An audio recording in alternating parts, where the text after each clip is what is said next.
देशभरामध्ये असे अनेक धर्मांतरित एससी समाजाचे लोक आहेत ज्यांनी ख्रिश्चन धर्म स्वीकारला। ख्रिश्चन मिशनऱ्यांकडून प्रलोभन मिळाल्यामुळे तो स्वीकारला, पण आपण ख्रिश्चन झालो आहोत हे मात्र लपवून ठेवलं, आपली नावं बदलली नाहीत। या सगळ्यांना क्रिप्टो ख्रिश्चन्स असं म्हणतात। हे ख्रिश्चन आहेत पण आपला धर्म लपवतात। का लपवतात?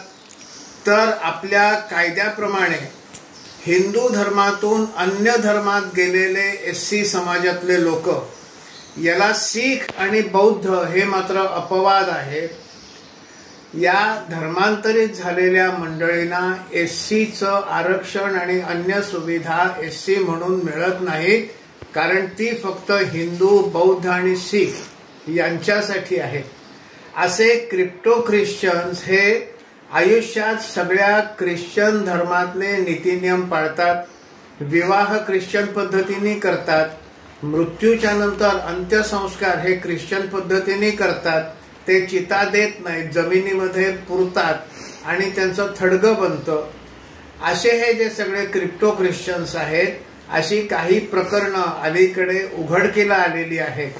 त्यामुळे 2च दिवसापूर्वी महाराष्ट्राचे मुख्यमंत्री श्री देवेंद्र फडणवीस यांनी विधानसभेत असं सांगितलं की असे जे धर्मांतरित लोक आहेत त्यांना आरक्षण मिळणार नाही, आणि अशी ज्यांनी खोटी जात लावलेली आहे त्यांच्यावर देखील योग्य ती कारवाई केली जाईल।